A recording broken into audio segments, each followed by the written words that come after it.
সৈয়দনা ইব্রাহিম আলাইহিস সালামকে বলা হয় আবুল আম্বিয়া, অর্থাৎ ফাদার অব দ্য প্রফেটস। তিনি ছিলেন নবীদের পিতা। পৃথিবীতে যত নবী রাসূল আল্লাহ তাআলা প্রেরণ করেছেন তার অধিকাংশই হচ্ছে তার বংশে, সৈয়দনা ইব্রাহিম আলাইহিস সালামের বংশে এসেছে।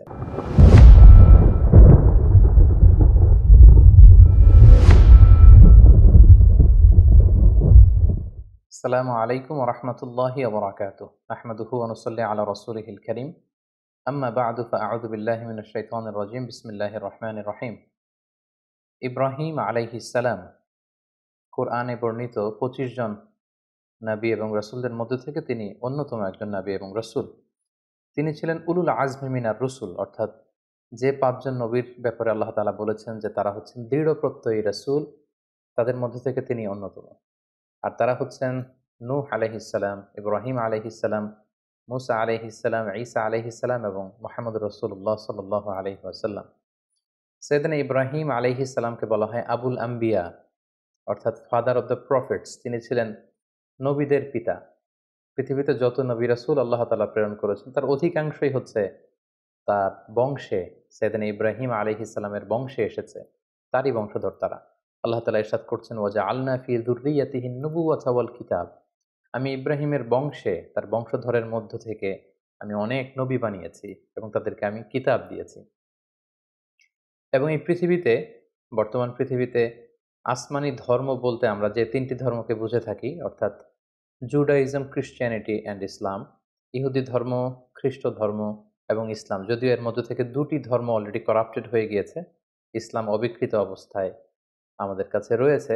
এই ৩টি ধর্মেরই গোড়া বা অরিজিন হচ্ছে সৈয়দনা ইব্রাহিম আলাইহিস সালামের দিকে যে এটা মিলিত হয়। এজন্য এই ৩টি ধর্মকে, অর্থাৎ ইহুদি ধর্ম, খ্রিস্ট ধর্ম এবং ইসলাম ধর্ম, ৩টি ধর্মকে একসাথে আব্রাহামিক ফেইথ বলা হয়।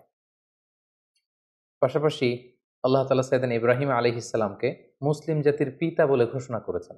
আল্লাহ তাআলা বলছেন, মিল্লাতা আবিকুম ইব্রাহিম ওয়া সাম্মাকুমুল মুসলিমিন। ইব্রাহিম হচ্ছে তোমাদের জাতির পিতা, মুসলিম জাতির পিতা, এবং তিনিই তোমাদেরকে মুসলিম নামকরণ করেছেন। এই যে আমরা আমাদের পরিচয় দিতে যে আমরা বলি যে আমরা মুসলিম, আই এম এ মুসলিম, এই ইসলাম শব্দটা, এই মুসলিম শব্দটাকে সৈয়দনা ইব্রাহিম আলাইহিস সালাম নিজের জন্য চুজ করেছেন এবং তিনিই তোমাদেরকে মুসলিম নামকরণ করেছেন। পাশাপাশি আল্লাহ তাআলা বলছেন যে ইব্রাহিম আলাইহিস সালাম তিনি মুশরিক ছিলেন না, তিনি ইহুদি ছিলেন না, তিনি খ্রিস্টান ছিলেন না, বরং তিনি একনিষ্ঠ মুসলিম ছিলেন। মা কানা ইব্রাহিমু ইয়াহুদিয়্যাও ওয়ালা নাসরানিয়্যাও ওয়ালাকিন কানা হানিফাম মুসলিমা ওয়া মা কানা মিনাল মুশরিকিন। আল্লাহ তাআলা বলছেন ইব্রাহিম আলাইহিস সালাম তিনি ইহুদি ছিলেন না, খ্রিস্টান ছিলেন না, মুশরিক ছিলেন না, তিনি ছিলেন একনিষ্ঠ মুসলমান। সৈয়দনা ইব্রাহিম আলাইহিস সালামকে আল্লাহ তাআলা অনেকগুলো পরীক্ষায় তিনি ফেলেছিলেন। তার পুরো জীবনটা ছিল পরীক্ষা দ্বারা পরিপূর্ণ। অনেক স্ট্রাগল করে করে, অনেক পরীক্ষায় উত্তীর্ণ হয়ে তিনি এই সম্মানের আসনে আসীন হয়েছেন। আল্লাহ তাআলা ইরশাদ করছেন, ওয়াইয ইবতালা ইব্রাহিমা রাব্বুহু বিকালিমাতিন ফাআতাম্মাহুন ক্বালা ইন্নী জাইলুকা লিন-নাসি ইমামা।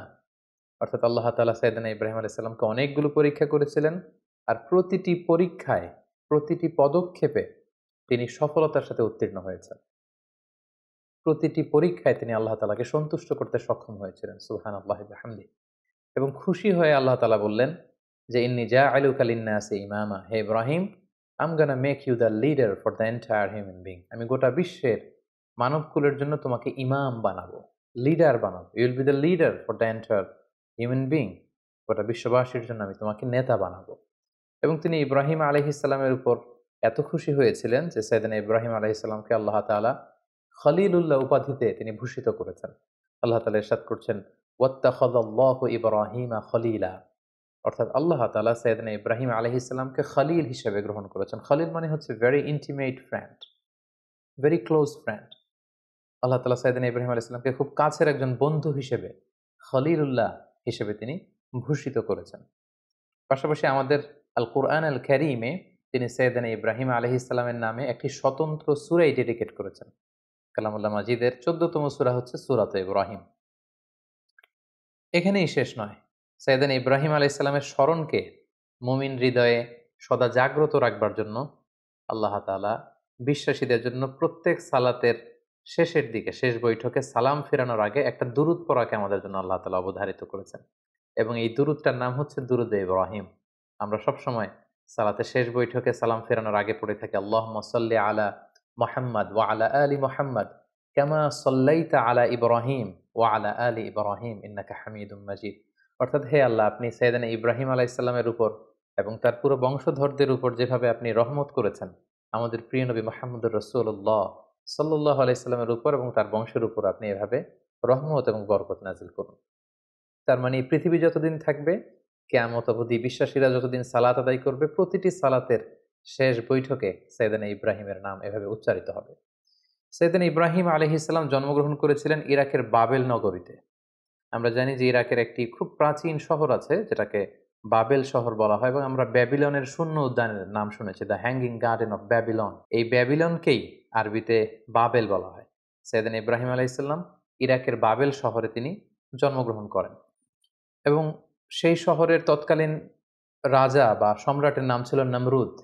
আমরা সবাই বিশ্বাসীরা, মুসলিমরা কম বেশি সাইয়েদানা ইব্রাহিম আলাইহিস সালাম এবং নমরুদের ঘটনা জানি, এবং সেখানে যেই সভ্যতাটা গড়ে উঠেছিল সেটাকে বলা হয় কালিডীয় সভ্যতা, এবং সেখানে সবাই মূর্তির পূজা করত। আমরা সাইয়েদানা ইব্রাহিম আলাইহিস সালামের শৈশবকালের দিকে যদি একটু খেয়াল করি তাহলে দেখব যে উনি আগাগোড়া একটা শিরকি এনভায়রনমেন্টের মধ্য থেকে বড় হয়েছেন, আগাগোড়া শিরকি পরিবেশ, এবং সেখান থেকে তিনি খুঁজতে খুঁজতে খুঁজতে মহাসত্যের সন্ধান পেয়েছেন। আল্লাহ তাআলার সন্ধান তিনি বের করে নিয়ে এসেছেন অ্যানালজির মাধ্যমে, সেলফ কনভারসেশনের মাধ্যমে, নিজের সাথে বোঝাপড়ার মধ্য দিয়ে। নিজের সাথেও কিন্তু নিজের একটা কথা বলা, কনভারসেশন করা, বোঝাপড়ার ব্যাপার আছে, এবং সেই বোঝাপড়াটা তিনি করতে করতে আল্লাহ তাআলার সন্ধান তিনি পেয়েছেন। তিনি ছোটবেলা দেখেছেন কেউ চাঁদের পূজা করে, কেউ সূর্যের পূজা করে, কেউ অগ্নি উপাসক আগুনের পূজা করে, কেউ মূর্তির পূজা করে। এগুলোর কোনোটাতেই তিনি কনভিন্স হচ্ছিলেন না, বরং তার যে ইন্টেলেক্ট, তার যে মেধা, মননশীলতা, সৃজনশীলতা, তার যে রিজনিং করার যে ক্ষমতা, অ্যানালজির যে ক্ষমতা, এটাকে কাজে লাগিয়ে তিনি ধাপে ধাপে মহাসত্যের সন্ধান তিনি লাভ করেছিলেন। আল্লাহ তাআলা বলছেন, ওয়ালাকাদ আতাইনা ইব্রাহিমা রুশদাহু মিন ক্বাবল ওয়া কুন্না বিহি আলিমিন। আমি ইব্রাহিমকে রুশদ দিয়েছি। রুশদ মানে জাজ করার ক্ষমতা, to differentiate between right and wrong, কোনটা সত্য কোনটা মিথ্যা এটা বুঝবার ক্ষমতা, বিবেক খাটানোর ক্ষমতা আমি আমার ইব্রাহিমকে দিয়েছি, এবং আমি দেখেছি যে ইব্রাহিম এটাকে কাজে লাগিয়েছে। কিভাবে সাইয়েদনা ইব্রাহিম আলাইহিস সালাম আগাগোড়া একটা শিরকি পরিবেশের মধ্যে থেকে একটা পৌত্তলিক সমাজে বসবাস করে, যেখানে ওনার পিতা, ওনার বন্ধু-বান্ধব, ওনার আত্মীয়-স্বজন, ওনার এলাকার প্রতিটি লোক যেখানে মূর্তির পূজা করছে, সেখানে থেকে তিনি কিভাবে তাওহীদের সন্ধান পেলেন, কিভাবে তিনি আল্লাহ তাআলার সন্ধান পেলেন, শুধু আমরা এ পর্যায়ে সেটা জানবার চেষ্টা করব। এ ব্যাপারে আল্লাহ তাআলা খুব চমৎকারভাবে সূরাতুল আনআমে তিনি উল্লেখ করেছেন যে ফালাম্মা জান্না আলাইহিল লাইলু রাআ কাওকাবা। রাতের বেলা সাইয়েদনা ইব্রাহিম আলাইহিস সালাম আকাশে দেখলেন তারার মেলা, এবং দেখলেন যে ক্যালেডীয় সভ্যতার লোকেরা, ব্যাবিলনের লোকেরা তারার পূজা করে। ক্বালা হাযা রাব্বী, তিনি নিজেকে জিজ্ঞেস করলেন, তাহলে এই তারাগুলোই কি আমার রব? এই তারাগুলোই কি আমার স্রষ্টা? সবাই এই তারার পূজা করে কেন? ফালাম্মা আফালা ক্বালা লা উহিব্বুল আফিলিন। কিন্তু রাত শেষে যখন তারাগুলো অস্ত চলে গেল, তারাগুলো যখন বিস্তৃত হয়ে গেল, তখন তিনি ভাবলেন যে না, আমার স্রষ্টা তো আমাকে ছেড়ে কোথাও চলে যেতে পারে না। রাতের বেলা তারা দেখা যায়, দিনের বেলা দেখা যায় না, তো দিনের বেলা আমি বিপদে পড়লে আমি কার কাছে যাব? ফালাম্মা রাআল কামারা বাযিগান ক্বালা হাযা রাব্বী। এরপরের দিন তিনি দেখতে পেলেন আকাশে চমৎকার জ্বলজ্বলে চাঁদ। এই চাঁদের আলো দেখে লোকজন চাঁদের পূজা করতে শুরু করেছে। তিনি মনে মনে প্রশ্ন করলেন যে হাযা রাব্বী, এই চাঁদই কি তাহলে আমার স্রষ্টা? নিজের সাথে নিজের প্রশ্ন, নিজেকে জিজ্ঞেস করছেন, তাহলে কি চাঁদই আমার রব? ফালাম্মা আফালা ক্বালা লাইন লাম ইয়াহদিনি রাব্বী লাআকুনান্না মিনাল কওমিদ দাল্লিন। এরপর চাঁদও যখন রাত শেষে নিজের অস্তিত্ব হারালো, এটাকে আর দেখা যায় না, তিনি বললেন যে না, আমার আসল রব যিনি, তিনি যদি আমাকে পথ না দেখান, আমি তো পথ হারিয়ে ফেলবো। ফালাম্মা রাআ আশ-শামসা বাযিগাতান ক্বালা হাযা রাব্বী হাযা আকবার। এরপরের দিন সকালবেলা পূব আকাশে তিনি দেখতে পেলেন যে জ্বলজ্বলে গগন বিদারী এক সূর্য। ভর দুপুরে এই সূর্যের আলোতে প্রখর তাপে গোটা বিশ্ব আলোকিত, এবং এই সূর্যের দিকে তাকিয়ে তিনি খেয়াল করলেন যে সবাই এই সূর্যের পূজা করে। তখন তিনি বললেন হাযা আকবার, এই সূর্যটাই তো সবচেয়ে বড়, এটা তেজস্বী, প্রচন্ড তাপ উৎপাদন এবং তাপ এবং বিকিরণ দিতে এটা সক্ষম, এটাই মনে হয়, এটা যেহেতু সবচেয়ে বড়, এটাই হতে পারে আমার রব। নিজেকে নিজে প্রশ্ন করলেন। কিন্তু ফালাম্মা আফালাত ক্বালা ইয়া কওমি ইন্নী বারিউম মিম্মা তুশরিকুন। কিন্তু বিকেলবেলা পশ্চিম আকাশে সূর্যটা যখন ডুবে গেল, সূর্য যখন অস্তিত্ব হারালো, তিনি সূর্যকে আর খুঁজে পান না। তখন তিনি বললেন, না, তাহলে সূর্যও তো আমার রব হতে পারে না, সূর্য আমার স্রষ্টা হতে পারে না। তখন তিনি বললেন যে, না, এই চাঁদ আমার রব নয়, এ তারাগুলো আমার রব নয়, এ সূর্য আমার রব নয়, বরং নিশ্চয়ই এমন একজন মহাস্রষ্টা থাকবে, এমন একজন চিফ কন্ট্রোলার থাকবেন, যিনি চাঁদ, সূর্য, তারা, এই মহাবিশ্বকে তিনি কন্ট্রোল করছেন। তাকে হয়তো আমি দেখছি না, কিন্তু একজন না একজনকে থাকতেই হবে যিনি সবকিছুকে নিয়ন্ত্রণ করছেন। তখন তিনি বললেন যে, সেই মহান নিয়ন্ত্রকের দিকে আমি আমার ডাইরেকশনকে ঘোরালাম। ইন্নী ওয়াজ্জাহাতু ওয়াজহিয়া লিল্লাযী ফাতারাস সামাওয়াতি ওয়াল আরদা হানিফা ওয়া মা আনা মিনাল মুশরিকিন। তিনি তখন বলিষ্ঠ কণ্ঠে, দ্ব্যর্থহীন কণ্ঠে ঘোষণা করলেন যে, আমি আমার চেহারাকে, আমার ডাইরেকশনকে ওই মহাসত্তার দিকে ফেরালাম। যদিও আমি দেখছি না, কিন্তু আমার মন বলছে, আমার হৃদয় বলছে, একজন মহা সত্য, একজন মহান স্রষ্টা, একজন মহান নিয়ন্ত্রণকারী এই মহাবিশ্বের একজন থাকবেন, যিনি সবকিছুকে নিয়ন্ত্রণ করেন। আমি তার দিকে ফিরলাম এবং তিনিই হচ্ছেন আমার রব। সুবহানাল্লাহ বিহামদি। সম্মানিত সুধী, দেখুন কিভাবে অ্যানালজির মাধ্যমে, রিজনিং এর মাধ্যমে, নিজের সাথে নিজের বোঝাপড়ার মধ্য দিয়ে সাইয়েদনা ইব্রাহিম আলাইহিস সালাম আল্লাহ তাআলার সন্ধান তিনি পেয়ে গেলেন। সাইয়েদনা ইব্রাহিম আলাইহিস সালাম যখন আল্লাহ তাআলার সন্ধান পেয়ে গেলেন, তখন আল্লাহ তাআলা সরাসরি ইব্রাহিম আলাইহিস সালামকে প্রত্যাদেশ করলেন, ওহী করলেন এবং তার বাণী বাহক হিসেবে পৃথিবীতে সাইন করলেন। আল্লাহ তাআলা ইরশাদ করছেন, ইয ক্বালা লাহু রাব্বুহু আসলিম ক্বালা আসলামতু লিরাব্বিল আলামিন। আল্লাহ তাআলা বললেন, হে ইব্রাহিম, অনেক চেষ্টা অনুসন্ধানের মধ্য দিয়ে যেহেতু তুমি আমার সন্ধান পেয়েছো, আমি তোমাকে সারেন্ডার করার অর্ডার করছি। আসলিম, সারেন্ডার করো। সাইয়েদনা ইব্রাহিম আলাইহিস সালাম কোনো টু শব্দ না করে, কোনো আওয়াজ না করে তিনি বললেন, আসলামতু লিরাব্বিল আলামিন। আমি মহাবিশ্বের সৃষ্টিকর্তা আল্লাহ তাআলার কাছে আত্মসমর্পণ করলাম। আমার নিজের কোনো ইচ্ছা আর চলবে না। আমার আল্লাহ তাআলা আমাকে যেখানে পথ দেখান, যেটা অর্ডার করেন, যেটাই তিনি দিক নির্দেশনা দেন, আমি সেটাই করব। আমি কমপ্লিটলি সারেন্ডার করলাম। যখন আল্লাহ তাআলার কাছে সাইয়েদনা ইব্রাহিম আলাইহিস সালাম সারেন্ডার করলেন, আল্লাহ তাআলা সাইয়েদনা জিবরিল আলাইহিস সালামের মাধ্যমে ওহী পাঠাতে লাগলেন। আল্লাহ তাআলা সর্বপ্রথম সাইয়েদনা ইব্রাহিম আলাইহিস সালামকে বললেন, তুমি যেহেতু তাওহীদের সন্ধান পেয়েছো, মহাসত্যের সন্ধান পেয়েছো, আমি আল্লাহ তাআলাকে তুমি খুঁজে পেয়েছো, এই তথ্য তুমি সমাজের মধ্যে ছড়িয়ে দাও। আল্লাহ তাআলা সাইয়েদনা ইব্রাহিম আলাইহিস সালামকে বললেন, যাও, তুমি সর্বপ্রথম তোমার পিতাকে দাওয়াত দেওয়ার মধ্য দিয়ে এই তাওহীদের বাণী ছড়িয়ে দাও। সাইয়েদনা ইব্রাহিম যেহেতু পরিবার থেকেই দাওয়াতি কাজে শুরু করতে হয়, এজন্য সাইয়েদনা ইব্রাহিম আলাইহিস সালাম ওনার পিতার কাছে গেলেন। কালামুল্লাহ মাজিদে আল্লাহ তাআলা চমৎকারভাবে বলছেন, ওয়া ইয ক্বালা ইব্রাহিমু লিআবিহি আযরা আতাত্তাখিযু আসনামান আলিহা ইন্নী আরাকা ওয়া কওমাকা ফি দালালিম মুবিন। তার বাবাকে যেয়ে বললেন, বাবা, আপনি কেন এই মূর্তির পূজা করেন? নিজ হাতে ইব্রাহিম আলাইহিস সালামের পিতা আযর চমৎকার মূর্তি বানাতে পারতেন, স্কাল্পচার বানাতে পারতেন, স্ট্যাচু বানাতে পারতেন। তিনি বললেন, বাবা, আপনি নিজ হাতেই মূর্তিগুলোর প্যাটার্ন দিচ্ছেন, শেপ দিচ্ছেন। আপনি যেটার স্রষ্টা, সেটাকে আবার আপনি স্রষ্টা বলে তার সামনে সেজদায় লুটিয়ে পড়ছেন। কেন এটা করছেন? আপনি এবং আমার জাতিগোষ্ঠীর সবাই খুব ভুল করছে বলে আমি মনে করছি। সুস্পষ্ট ভুলের মধ্যে আছেন। সেদিন ইব্রাহিম আলাইহিস সালাম খুব কোমল ভাষায়, আমরা জানি যে দাওয়াতের ভাষা হতে হয় খুবই সফট, খুবই জেন্টল, খুবই পোলাইট। সেদিন ইব্রাহিম আলাইহিস সালাম খুবই ভদ্রতা এবং শ্রদ্ধার সাথে তিনি তার পিতাকে সম্বোধন করে বললেন, হে আমার পরম শ্রদ্ধেয় পিতা, হে আমার বাবা। ইয ক্বালা লিআবিহি ইয়া আবাতি লিমা তা'বুদু মা লা ইয়াসমা'ু ওয়া লা ইউবসিরু ওয়া লা ইউগনি আনকা শাইআ। হে বাবা, কেন এই মূর্তিগুলোর পূজা করেন যেটা চোখে দেখে না, যেটা কানে শোনে না, যেই মূর্তিগুলো আপনাদের ভালো মন্দ কিছুই করতে পারে না। ইয়া আবাতি ইন্নী ক্বাদ জাআনি মিনাল ইলমি মা লাম ইয়া'তিকা ফাত্তাবি'নি আহদিকা সিরাতান সাবিয়্যা। হে বাবা, আমি মহাসত্যের সন্ধান পেয়েছি, আপনি আমাকে অনুসরণ করুন, আমি আপনাকে সঠিক পথ দেখাবো। ইয়া আবাতি লা তা'বুদিশ শাইতানা ইন্নাশ শাইতানা কানা লির-রহমানি আসিয়া। হে আমার পিতা, আপনি শয়তানের অনুসরণ করবেন না, শয়তান রহমানের মানে আল্লাহ তাআলার অবাধ্য হয়েছিল। ইয়া আবাতি ইন্নী আখাফু আন ইয়ামাসসাকা আযাবুম মিনার রহমান ফাতাকুনু লিশ-শাইতানি ওয়ালিয়্যা। হে আমার পরম শ্রদ্ধেয় পিতা, হে আমার বাবা, আমি ভয় পাচ্ছি আপনারা যদি এই শিরকি কাজের উপর অব্যাহত থাকেন, আল্লাহ তাআলার কঠিন আযাব আপনাদের উপর আপতিত হবে। ফলে শয়তান আপনাদের অভিভাবক হয়ে যাবে। আল্লাহ তাআলার অভিভাবকত্ব আপনি হারিয়ে ফেলবেন। এভাবে খুব সফট ভাষায় তিনি তার পিতাকে দাওয়াত দিলেন। তার পিতার রেসপন্স কেমন ছিল এটা শুনে তার পিতা কি বলল? ইব্রাহিম আলাইহিস সালামের পিতা বলল, ক্বালা আরাগিবুন আনতা আন আলিহাতি ইয়া ইব্রাহিম। হে ইব্রাহিম, তুমি কি আমাদের এই মূর্তিগুলোর প্রতি, আমাদের খোদাগুলোর প্রতি অনাস্থা প্রকাশ করছো? তুমি কি বিশ্বাস করো না যেগুলো আমাদের রব?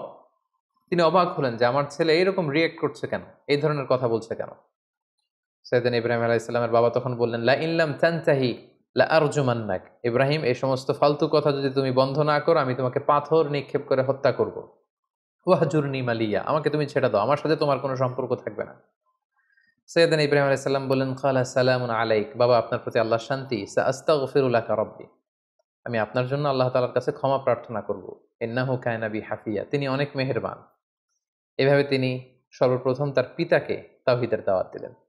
এবার আল্লাহ তাআলা বললেন, যাও ইব্রাহিম, তুমি তোমার জাতিগোষ্ঠীর কাছে তাওহীদের কথা ছড়িয়ে দাও। প্রথমে বাবাকে দাওয়াত দিয়েছো, তিনি প্রত্যাখ্যান করেছেন, এবার তোমার জাতিগোষ্ঠীর কাছে যাও।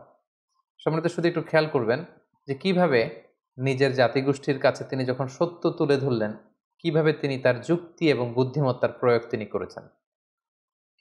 সর্বপ্রথম তিনি তার এলাকাবাসীর লোকদের কাছে গেলেন যখন তারা মূর্তির সামনে সেজদায় অবনত ছিল।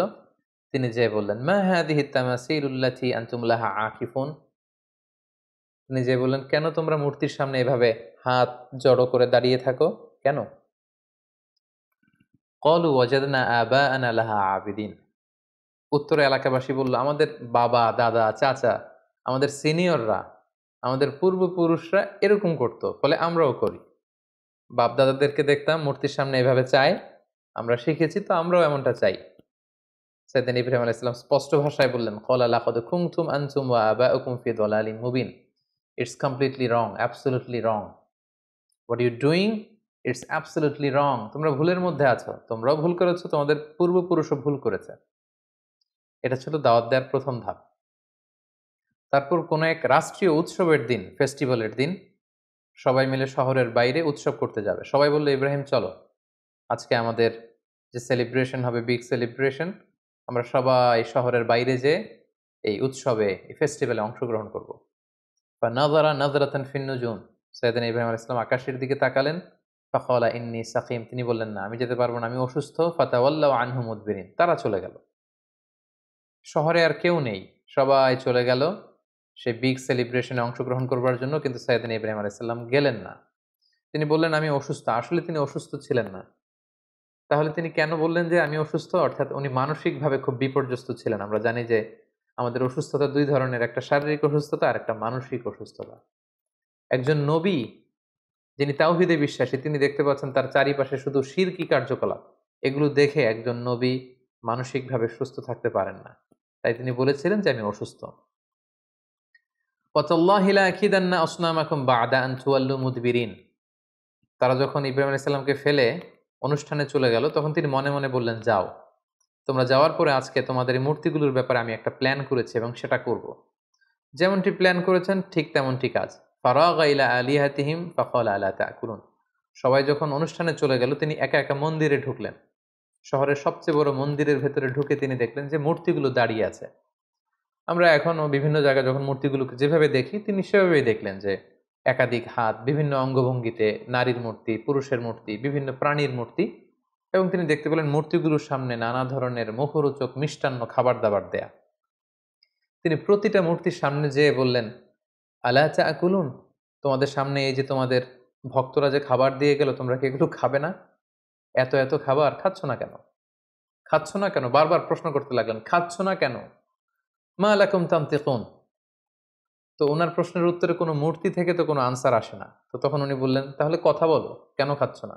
হয় খাও, না হয় কথা বলো। মা লাকুম লা তানতিকুন, তোমরা কেউ কথা বলছো না কেন? কেউই যখন কোনো আওয়াজ করছে না, ফারাগা আলাইহিম দরবাম বিল ইয়ামিন, তখন তিনি ডান হাত দিয়ে মূর্তিগুলোকে ভাঙতে আরম্ভ করলেন, আঘাত করতে আরম্ভ করলেন। কোনো মুফাসসিরিন একরাম বলেছেন, উনি মন্দিরে ঢুকবার সময় একটি কুঠার নিয়ে ঢুকেছিলেন, যে কুঠার দিয়ে গাছ কাটা হয়। এই মূর্তি ভাঙার পারপাসটা ছিল একটা বিশাল পারপাসে তিনি এগুলো করেছেন, যেগুলো আমরা সামনে দেখতে পাবো। ফাজআলাহুম জুযাদান ইল্লা কাবীরান লাহুম লাআল্লাহুম ইলাইহি ইয়ারজিউন, এক এক করে প্রতিটি মূর্তি তিনি ভাঙলেন, হাতের কুঠার দিয়ে ভেঙে চুরমার করে। মন্দিরের ভেতরকার সবচাইতে বড় সাইজের যে মূর্তিটা, সেটাকে আর তিনি ভাঙলেন না, বরং তিনি হাতের কুঠারটা নিয়ে সেই মূর্তির ঘাড়ের মধ্যে ঝুলিয়ে রাখলেন। ভাবখানা এমন যে এই বড় মূর্তিটাই সবগুলো মূর্তি ভেঙে কাঁধের মধ্যে কুঠার ঝুলিয়ে রেখেছে। ক্বালু মান ফাআলা হাযা বিআলিহাতিনা ইন্নাহু লামিনায যালিমিন। প্রোগ্রাম শেষে সবাই যখন শহরে ফিরে এলো, তাদের বড় মন্দিরের ভেতরে ঢুকে তো সবাই অবাক, ঘটনা কি? আমাদের খোদাগুলোর সাথে এরকম বাজে আচরণ কে করেছে? কে ভাঙলো মূর্তিগুলোকে? এবং তারা দেখতে পেল প্রতিটি মূর্তি ভাঙা, একটি মূর্তি ছাড়া আবার সেটার কাঁধে কুঠার ঝোলানো। ক্বালু সামি'না ফাতান ইয়াযকুরুহুম ইউকালু লাহু ইব্রাহিম। তাদের কেউ কেউ বলল, ইব্রাহিম নামে একটা ছেলে আছে যে কিছুদিন ধরে আমাদের এই মূর্তিগুলোর প্রতি অনাস্থা প্রকাশ করছিল, মনে হয় সে কিছু একটা করতে পারে। সবাই যে সাইয়েদনা ইব্রাহিম আলাইহিস সালামের কাছে হাজির হয়ে গেল। ক্বালু আআনতা ফাআলতা হাযা বিআলিহাতিনা ইয়া ইব্রাহিম। হে ইব্রাহিম, আমাদের প্রভুগুলোর সাথে কি তুমি এমন খারাপ আচরণ করেছো? তুমি কি এগুলোকে ভেঙেছো? ইব্রাহিম আলাইহিস সালাম বললেন, কি হয়েছে? সবাই বলল যে প্রতিটা মূর্তি ভেঙে কে যেন একেবারে মেসাকার করে দিয়ে গিয়েছে, শুধু বড় মূর্তিটা ছাড়া। আর সেটার কাঁধের মধ্যে একটা কুঠার শোভা পাচ্ছে। সাইয়েদনা ইব্রাহিম আলাইহিস সালাম মজা করে বললেন, বাল ফাআলাহু কাবীরুহুম হাযা। তাহলে তো মনে হচ্ছে বড়টাই ভেঙেছে। অর্থাৎ সবগুলো মূর্তি ভাঙা, বড় মূর্তিটার গায়ে হাত দেয়া হয়নি এবং এটার কাঁধে যেহেতু কুঠার, তিনি বললেন হয়তো বড়টাই সবগুলোকে ভেঙে দাঁড়িয়ে আছে। ফাসআলুহুম ইন কানু ইয়ানতিকুন। তোমরা ভেঙে যাওয়া মূর্তিগুলোকে জিজ্ঞেস করছো না কেন? যদি ওরা বলতে পারে যে কারা তাদের উপর অ্যাটাক করেছে, তাদেরকে জিজ্ঞেস করো। এভাবে উনি যখন যুক্তি দিয়ে তাদের সাথে কথা বললেন, সবাই লজ্জায় কাঁচুমাচু হয়ে মাথা নিচু করে দাঁড়িয়ে রইল, কারণ কোনো উত্তর তো নেই। ঠিক ওই মোমেন্টে সাইয়েদনা ইব্রাহিম আলাইহিস সালাম তাওহীদের বীজ তাদের হৃদয়ে বপন করার চেষ্টা করলেন। তিনি বললেন, ক্বালা হাল ইয়াসমাউনাকুম ইয তাদউন। কেন এগুলোর পূজা করো? তোমাদের বিপদে পড়ে এগুলোর কাছে যখন কিছু চাও, এরা কি শুনতে পায়? আও ইয়ানফাউনাকুম আও ইয়াদুররুন। এগুলো কোনো ক্ষতি করা, উপকার করা, কিছু করার ক্ষমতা কি মূর্তির আছে? বরং আমি যেই রবের ইবাদত করি সেই রবের ইবাদত করো, যিনি হচ্ছে রব্বাল আলামিন, গোটা বিশ্বের রব। আল্লাযী খলাকনি ফাহুয়া ইয়াহদিন। যিনি আমাকে সৃষ্টি করেছেন, আমাকে সঠিক পথ দেখিয়েছেন। ওয়াল্লাযী হুয়া ইউতঈমুনি ওয়া ইয়াসকিন। তিনি আমাকে খাওয়ান পান করান, মানে তিনি আমাকে রিজিক দিয়ে থাকেন।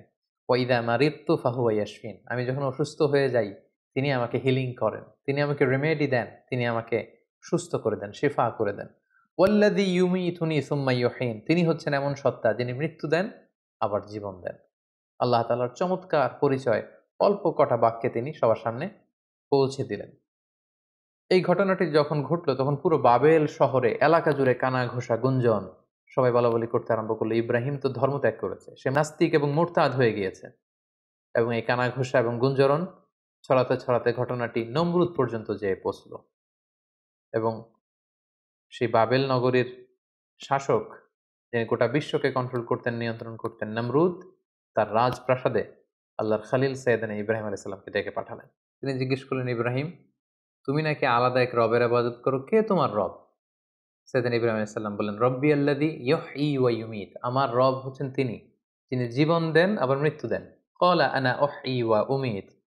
নমরুদ বলল, তাই তোমার রব জীবন দেয় এবং মৃত্যু দেয়? আমিও তো জীবন দেই এবং মৃত্যু দেই। সাইয়েদনা ইব্রাহিম আলাইহিস সালাম বললেন, কিভাবে তুমি জীবন দাও মৃত্যু দাও, দেখাও তো। নমরুদ তখন জেলখানা থেকে দুজন ফাঁসির দণ্ডপ্রাপ্ত আসামিকে ডেকে নিয়ে আসলেন এবং তিনি একজনকে সাথে সাথে মৃত্যুদণ্ড কার্যকর করে দিলেন। বললেন, একে মৃত্যু দাও, সাথে সাথে তাকে মৃত্যুদণ্ড দেয়া হলো।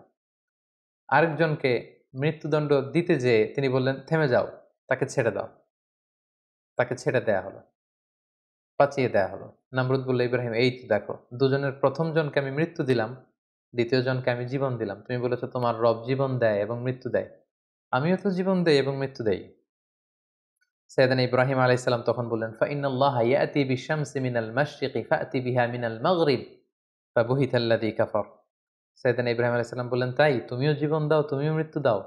তাহলে শোনো হে নমরুদ, আমার রব প্রতিদিন সকালবেলা পূর্ব দিক থেকে সূর্য ওঠান, পশ্চিম দিকে সেটাকে অস্ত যাওয়ান।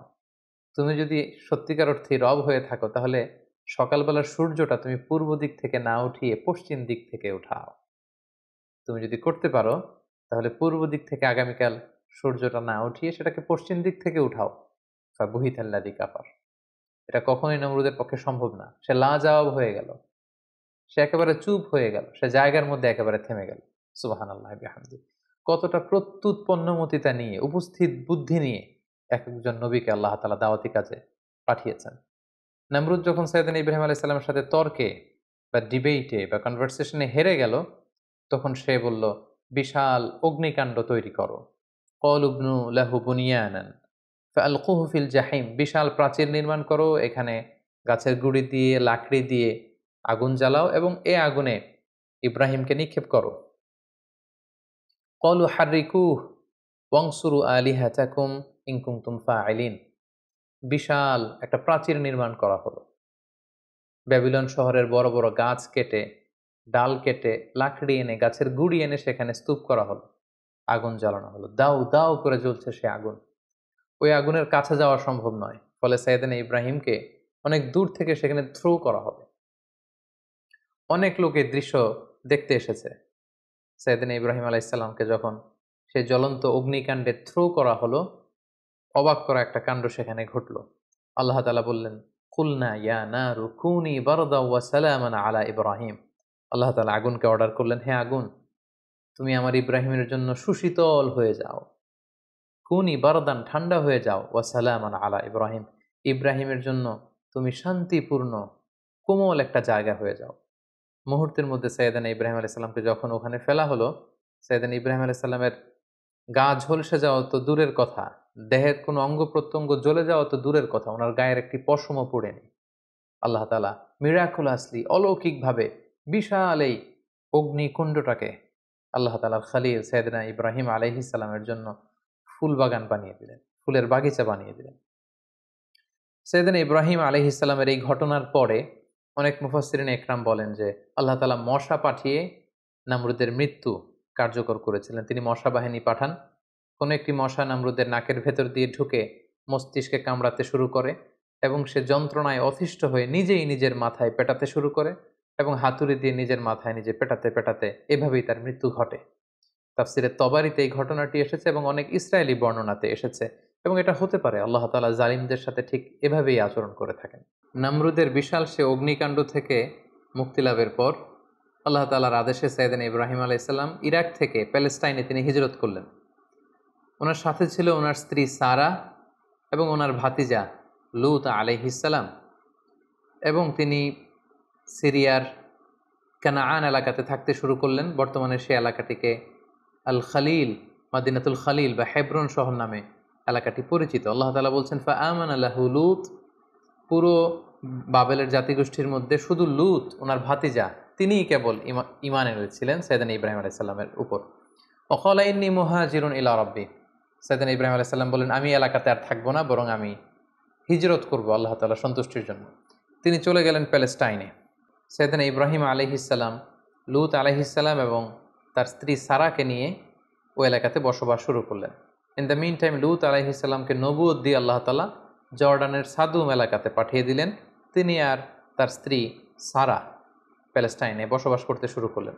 কিন্তু দুর্ভিক্ষের কারণে তিনি ফিলিস্তিনেও খুব বেশি সময় থাকতে পারলেন না। তার মানে ওনার মাইগ্রেশন শুরু হলো, হিজরত। ইরাকের বাবেল থেকে হিজরত করে উনি চলে গেলেন ফিলিস্তিনে।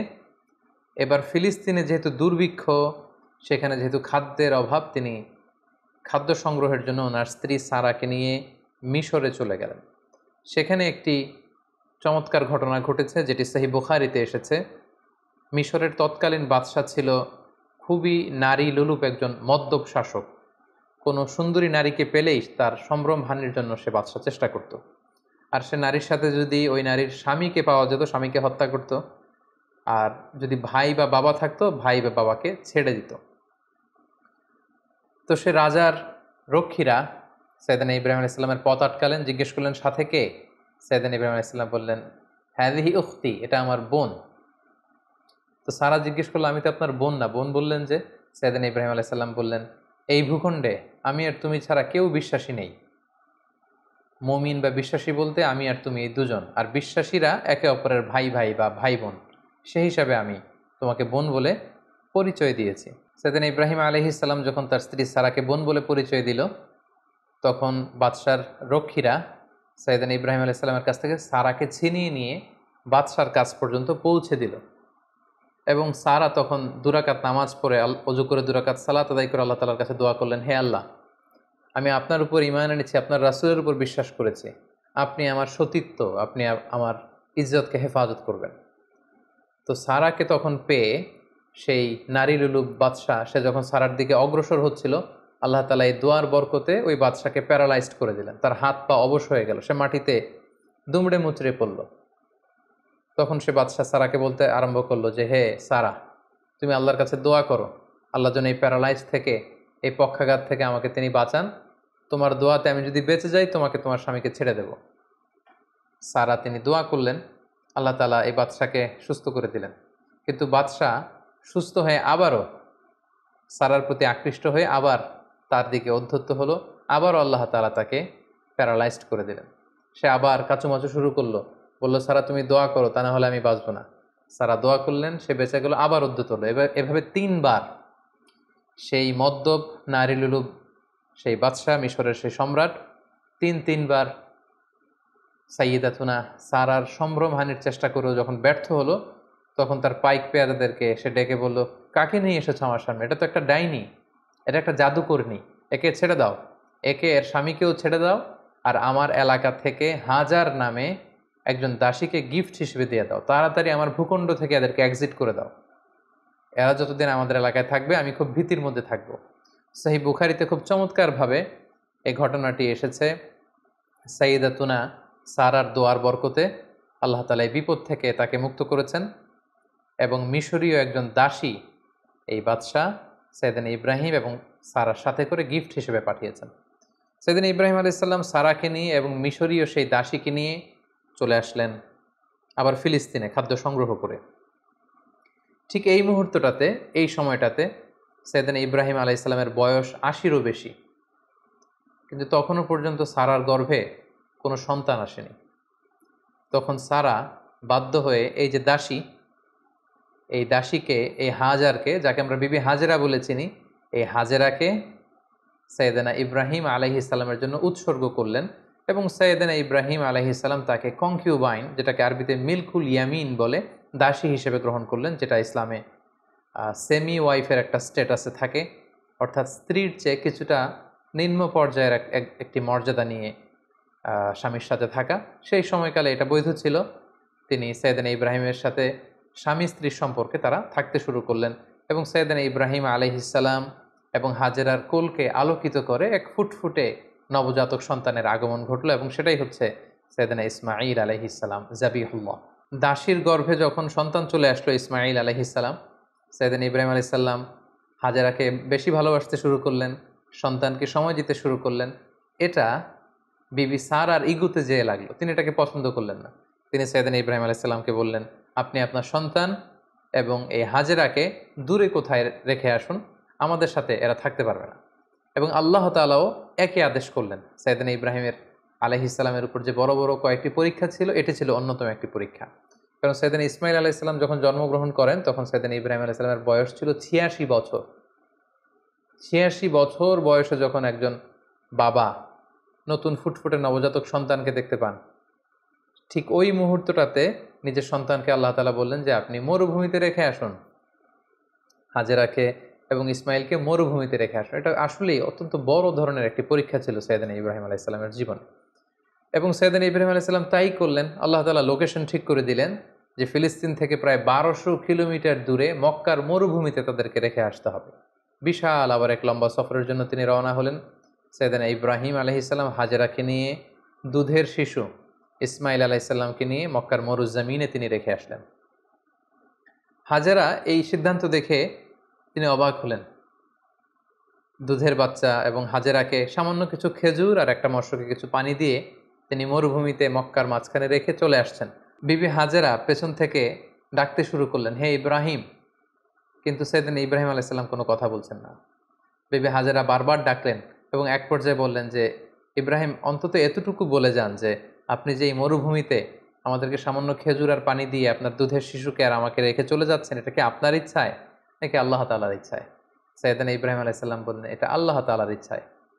হাজেরা তখন বললেন, ইদান লা ইউদাইয়ুনা, তাহলে আল্লাহ তাআলা কখনো এখানে আমাদেরকে মরতে দেবেন না, তিনি এখানে আমাদেরকে টিকিয়ে রাখবেন, তিনি আমাদেরকে বাঁচিয়ে রাখবেন, তিনি আমাদেরকে ধ্বংস হতে দেবেন না। সাইয়েদনা ইব্রাহিম আলাইহিস সালাম ইসমাইল আলাইহিস সালামকে এবং হাজেরাকে সেই তপ্ত মরুর বুকে রেখে যখন ফিরে আসছিলেন আবার ফিলিস্তিনে, তিনি আল্লাহ তাআলার কাছে দোয়া করলেন, রব্বানা ইন্নী আসকানতু মিন যুররিয়্যাতি বিওয়াদিন গায়রি যি যার'ইন ইনদা বাইতিকাল মুহাররম।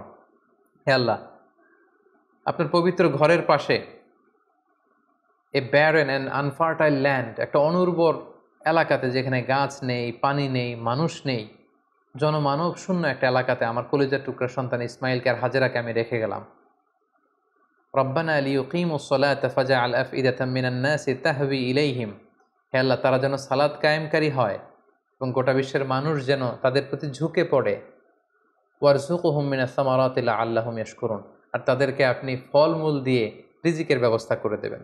তিনি দোয়া করলেন, আবার দোয়া করলেন, রব্বি জাআল হাযা বালাদান আমিনা। হে আল্লাহ, এই ভূখণ্ডটাকে, এই শহরটাকে আপনি একটা নিরাপত্তার শহর হিসেবে কবুল করুন। ওয়ারযুক আহলাহু মিনাস সামারাত, এবং এই এলাকাবাসীকে আপনি ফলমূল দিয়ে রিজিকের ব্যবস্থা করুন। মান আমানা মিনহুম বিল্লাহি ওয়াল ইয়াউমিল আখির, এখানে যারা বিশ্বাসী হবে তাদের রিজিকের দায়িত্বটা হে আল্লাহ আপনি নিয়ে নেন। তাহলে সাইয়েদনা ইব্রাহিম আলাইহিস সালাম কলিজার টুকরা ইসমাইলকে এবং হাজারকে মক্কার মরু জমিনে রেখে দিয়ে তিনি আবার ফিলিস্তিনে চলে গেলেন। ফিলিস্তিনে চলে যেয়ে সাইয়েদনা ইব্রাহিম আলাইহিস সালাম সাইয়েদনা ইসমাইল আলাইহিস সালামকে খুব মিস করতে লাগলেন। কারণ আগে আমরা বলেছি ৮৬ বছর বয়সে সন্তানকে পেয়েছেন, সন্তানকে খুব বেশি তিনি মিস করছেন। সবসময় তিনি ইসমাইলের কথা ভাবেন, অর্থাৎ তার হৃদয়ের একটা বড় জায়গা জুড়ে স্থান দখল করে আছে ইসমাইল। কিন্তু আল্লাহ তাআলা এটা পছন্দ করেননি। আল্লাহ তাআলা আবারও তার খালিলকে আরও একটি বড় পরীক্ষার মুখোমুখি করতে চাইলেন। তিনি চাইলেন যে ইব্রাহিম যেন তার হৃদয়ে শুধু আমি আল্লাহকে স্থান দেয়, আমি আল্লাহর চেয়ে বড় করে আরও বেশি ভালোবাসার জায়গায় যেন ইব্রাহিম আর কাউকে না বসায়। এজন্য আল্লাহ তাআলা সাইয়েদনা ইব্রাহিম আলাইহিস সালামকে স্বপ্নে দেখালেন যে তুমি ইসমাইলকে কুরবানি করো, ইসমাইলকে তুমি আমার সন্তুষ্টির জন্য স্যাক্রিফাইস করো। আরও একটি বড় পরীক্ষার সম্মুখীন হলেন আল্লাহ তাআলার খলিল সাইয়েদনা ইব্রাহিম আলাইহিস সালাম। তিনি ফিলিস্তিন থেকে আবার মক্কায় ফিরে গেলেন। সেখানে যে তিনি সাইয়েদনা ইসমাইল আলাইহিস সালামকে কীভাবে স্যাক্রিফাইস করার জন্য উদ্ধত হয়েছিলেন, এটা আমরা সাইয়েদনা ইসমাইল আলাইহিস সালামের জীবনীতে ইনশাআল্লাহ শুনব। সে পরীক্ষাতেও তিনি উত্তীর্ণ হলেন। উত্তীর্ণ হয়ে আবার তিনি ব্যাক টু প্যালেস্টাইন, তিনি প্যালেস্টাইনে ফিরে আসলেন। তো আল্লাহ তাআলা সাইয়েদনা ইব্রাহিম আলাইহিস সালামের উপর এত খুশি হলেন যে কলিজার টুকরা সন্তান ইসমাইলকে এত ভালোবাসত ইব্রাহিম, একমাত্র আমার সন্তুষ্টির জন্য সে ইসমাইলকে তার গলায় ছুরি লাগাতে ইব্রাহিম এতটুকু দ্বিধা করেনি। সেজন্য সাইয়েদনা ইব্রাহিম আলাইহিস সালামের উপর খুশি হয়ে তিনি আরও একটি সন্তান তিনি দান করলেন, সাইয়েদনা ইব্রাহিম আলাইহিস সালামের দ্বিতীয় সন্তান, যেটা এসেছিল সারার গর্ভে। তিনি যখন ফিলিস্তিনে ফিরে আসলেন, আল্লাহ তাআলা ফেরেশতা পাঠিয়ে তৃতীয় সন্তান অর্থাৎ সাইয়েদনা ইসহাক আলাইহিস সালামের আগমনের সংবাদ তিনি ইব্রাহিম আলাইহিস সালামকে জানিয়ে দিলেন। তখন সাইয়েদনা ইব্রাহিম আলাইহিস সালামের বয়স ছিল ১০০ এবং সারার বয়স ছিল ৯০। তার মানে সাইয়েদনা ইব্রাহিম আলাইহিস সালাম দুটি সন্তানের মালিক হলেন। তার বড় সন্তানের নাম হচ্ছে ইসমাঈল আলাইহিস সালাম, তার ১৪ বছর পরে তিনি দ্বিতীয় সন্তানের মালিক হলেন, সে সন্তানের নাম ছিল ইসহাক আলাইহিস সালাম। এবং তিনি আল্লাহ তাআলার কাছে শুকরিয়া করলেন। তিনি বললেন, আলহামদুলিল্লাহিল্লাযী ওয়াহাবা লি আলাল কিবারি ইসমাঈল ওয়া ইসহাক ইন্না রাব্বি লাসামিউদ দুআ। সকল প্রশংসা সে আল্লাহর কাছে, সে আল্লাহর জন্য যিনি বার্ধক্যে তিনি আমাকে দুটি সন্তান দিয়েছেন। ৮৬ বছর বয়সে তিনি আমাকে ফুটফুটে একটা সন্তান ইসমাইল দান করেছেন। আমার বয়স যখন ১০০, আমি যখন আরও বৃদ্ধ, তিনি তখন আমাকে ইসহাক দান করেছেন। তিনি আল্লাহ তাআলার কাছে শুকরিয়া করলেন। তাহলে দুইজন সন্তান দুইটা গুরুত্বপূর্ণ শহরে বড় হতে লাগলো। কলিজার টুকরা প্রথম সন্তান ইসমাইল আলাইহিস সালাম বড় হতে লাগলেন মক্কায়, আর ছোট সন্তান ইসহাক আলাইহিস সালাম তিনি বড় হতে লাগলেন ফিলিস্তিনে। সাইয়েদনা ইব্রাহিম আলাইহিস সালাম দেখতে দেখতে বয়সের একেবারে শেষ পর্যায়ে তিনি চলে এসেছেন। তখন আল্লাহ তাআলা সাইয়েদনা ইব্রাহিম আলাইহিস সালামকে বললেন যে, ইব্রাহিম, এবার আরও বড় একটি কাজে তোমাকে অ্যাসাইন করব, বড় একটি মিশনে পাঠাবো। সেটা হচ্ছে আমার ঘরকে তোমার আবার পুনর্নির্মাণ করতে হবে, অর্থাৎ রিকনস্ট্রাক্টিং দ্য কাবা। কারণ আমরা জানি কাবা প্রথম নির্মাণ করেছিল ফেরেশতারা, তারপর করেছিল আদম আলাইহিস সালাম, তারপর করেছিল নূহ আলাইহিস সালাম। কিন্তু নূহ আলাইহিস সালামের মহাপ্লাবনে কাবা ধ্বংস হয়ে গিয়েছিল। সেটাকে আবার পুনর্নির্মাণের জন্য আল্লাহ তাআলা সাইয়েদনা ইব্রাহিম আলাইহিস সালামকে বললেন, আবার মাইগ্রেট করো ফ্রম প্যালেস্টাইন টু মক্কা। আমরা যদি সাইয়েদনা ইব্রাহিম আলাইহিস সালামের জীবনী দেখি, কতবার যে তিনি মক্কা থেকে ফিলিস্তিনে এসেছেন, আবার ফিলিস্তিন থেকে ১২০০ কিলোমিটার পথ পাড়ি দিয়ে তিনি মক্কায় গিয়েছেন, তার কোনো ইয়ত্তা নেই। তিনি কাবা নির্মাণের জন্য গেলেন এবং সন্তান ইসমাইলকে নিয়ে কাবা নির্মাণ করলেন। আল্লাহ তাআলা বললেন, ওয়াইদ বাওয়া'না লিইব্রাহিমা মাকানাল বাইত। আমি ইব্রাহিমকে, আই পয়েন্টেড আউট ফর ইব্রাহিম the site of the house. কাবা ঘরের সাইডটা আমি দেখিয়ে দিলাম, এটা কতটুকু উঁচু হবে, কতটুকু দৈর্ঘ্য হবে, কতটুকু প্রস্থ হবে, তার সবটুকু আমি ইব্রাহিমকে বুঝিয়ে দিলাম। সৈয়দনা ইব্রাহিম আলাইসাল্লাম সৈয়দনা ইসমাইল আলাইসাল্লামকে নিয়ে কাবা নির্মাণ শুরু করলেন। ছোট্ট ছেলে ইসমাইল পাথর কেটে এনে বাবার কাছে দেয়। বাবা ইব্রাহিম আলাইসাল্লাম রাজমিস্ত্রির ভূমিকায় অবতীর্ণ হলেন। তিনি নিজ হাতে আল্লাহ তাআলার ঘর কাবা তিনি নির্মাণ করতে শুরু করলেন। বাপ ছেলে দুজনই পড়তে আরম্ভ করলেন, রব্বানা তাকাব্বাল মিন্না ইন্নাকা আনতাস সামিউল আলিম। হে আল্লাহ, আপনি আমাদের পক্ষ থেকে এই ইফোর্ট, এই ডেডিকেশনকে, এই কাজকে আপনি কবুল করে নেবেন। এবং আল্লাহ তাআলা বললেন যে ওয়াইদ জাআলনাল বাইতা মাসাবাতান লিন-নাসি ওয়া আমনা, আমি এই কাবা ঘরকে, ইব্রাহিম ইসমাইলের পদধূলি ধন্য এই কাবা ঘরকে গোটা বিশ্বের মানুষের মিলন কেন্দ্র বানালাম। যেটা আমরা হজ উমরার সময় দেখি, more than 2 million Muslims they gather together in Kaaba. কাবার চারিপাশে প্রায় 20 লক্ষেরও বেশি মানুষ একসাথে হজের সময় তারা সালাত আদায় করে। গোটা বিশ্ব থেকে প্রতিদিন উমরার জন্য মানুষ কিন্তু সেখানে যাচ্ছে। অর্থাৎ মানুষের একটা মিলন কেন্দ্র আল্লাহ তাআলা সেই এলাকাটিকে বানিয়েছিলেন, কিন্তু যেটা একটা সময় ছিল অনুর্বর, জনমানব শূন্য একটি এলাকা। এবং আল্লাহ তাআলা আমাদেরকে আদেশ করলেন, ওয়াত্তাখিযু মিন মাকামি ইব্রাহিমা মুসাল্লা, তোমরা ইব্রাহিমের দাঁড়ানোর জায়গাকে সালাতের জায়গা বানাও। অর্থাৎ যেই পাথরের উপর দাঁড়িয়ে সাইয়েদনা ইব্রাহিম আলাইহিস সালাম কাবাকে রিকনস্ট্রাক্ট করেছেন, আজ পর্যন্ত এই ২,৫০০ হাজার বছর পরেও সেই পাথরটি আজও সংরক্ষিত আছে। আপনারা হজ উমরা যারা করেছেন তারা দেখেছেন সেই পাথরটির চারদিকে সেটা সংরক্ষিত আছে। সাইয়েদনা ইব্রাহিম আলাইহিস সালামের ফুটপ্রিন্ট সেখানে আছে, পায়ের ছাপ আছে। এবং সেটাকে সামনে রেখে টু দ্য ডাইরেকশন অফ কাবা সালাত পড়াকে আল্লাহ তাআলা আমাদের জন্য অবধারিত করেছেন, তিনি আমাদেরকে আদেশ করেছেন। এবং সাইয়েদনা ইব্রাহিম এবং ইসমাইলকে বলেছেন, তোমরা কাবা ঘরকে পরিচ্ছন্ন করো, ঝাড়ু দাও। সাইয়েদনা ইব্রাহিম আলাইহিস সালাম সফলতার সাথে কাবা পুনর্নির্মাণের এই মিশনটাও সম্পন্ন করলেন। সম্পন্ন করে তিনি কায়মনোবাক্যে আল্লাহ তাআলার কাছে একটা দোয়া করেছিলেন, ঐতিহাসিক দোয়া। তিনি বলেছিলেন, রব্বানা ওয়াবআথ ফীহিম রাসূলান, হে আল্লাহ, এই মক্কায় আপনি একজন রসুল পাঠাবেন, ইয়াতলু আলাইহিম আয়াতিক, যে আপনার আয়াত তেলাওয়াত করবে, ওয়া ইউআল্লিমুহুমুল কিতাবা ওয়াল হিকমা, এবং এই এলাকাবাসীদেরকে তিনি আপনার কিতাব শিক্ষা দিবে, সুন্নাহ শিক্ষা দিবে, ওয়া ইউযাক্কিহিম, তাদেরকে পরিচ্ছন্ন করবে, ইন্নাকা আনতাল আজিজুল হাকিম, আপনি মহাপরাক্রমশালী, আপনি প্রজ্ঞাময়। এই দোয়ার বদৌলতেই বেসিক্যালি আল্লাহ তাআলা তিনি বলেছিলেন, আল্লাহ এমন রসুল দেন এই এলাকা থেকে যে কিতাব শোনাবে, কিতাব শিখাবে, যে সুন্নাহ শিখাবে, আপনার আয়াত তেলাওয়াত করবে, মানুষকে তাজকিয়াতুন নাফস করবে। এই দোয়ার বদৌলতেই কিন্তু আল্লাহ তাআলা আখিরি জামানার পয়গম্বর বিশ্বনবী মুহাম্মদুর রাসূলুল্লাহ সাল্লাল্লাহু আলাইহি সাল্লামকে এই বরকতপূর্ণ দোয়ার বদৌলতে, এই দোয়ার প্রায় ২,৫০০ বছর পরে মক্কায় শেষ নবীর আগমন ঘটে। এবং আল্লাহ রাসূল সাল্লাল্লাহু আলাইহি ওয়াসাল্লাম তিনি বলতেন, আনা দাওয়াতু আবি ইব্রাহিম, আমি হচ্ছে আমার বাবা ইব্রাহিমের দোয়ার ফসল।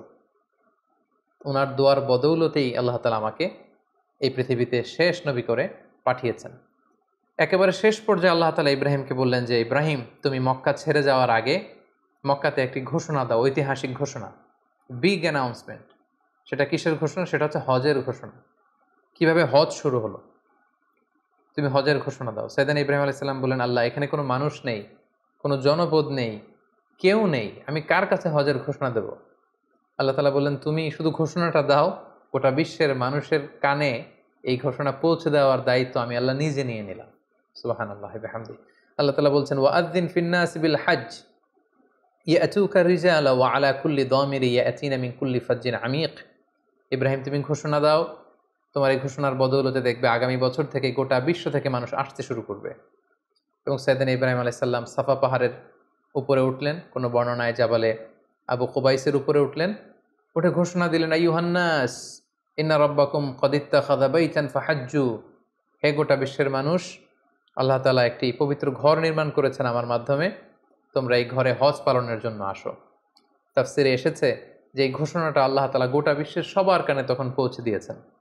এমনকি আমরা তখন ছিলাম না এই পৃথিবীতে, আমরা রুহের জগতে ছিলাম, আমাদের কাছে আল্লাহ তাআলা এই আহ্বানটি পৌঁছিয়েছিলেন। এবং রুহের জগতে আমাদের মধ্যে থেকে যারা লাব্বাইক লাব্বাইক বলে এটার আনসার আমরা করার সুযোগ পেয়েছি, তাদেরকে আল্লাহ তাআলা এই পৃথিবীতে কাবা জিয়ারতের এবং হজ পালনের সুযোগ দান করে থাকবেন। তাহলে আল্লাহর ঘর নির্মাণ করে হজের ঘোষণা দিয়ে সাইয়েদনা ইব্রাহিম আলাইহিস সালাম একেবারে প্যালেস্টাইনে চলে আসলেন।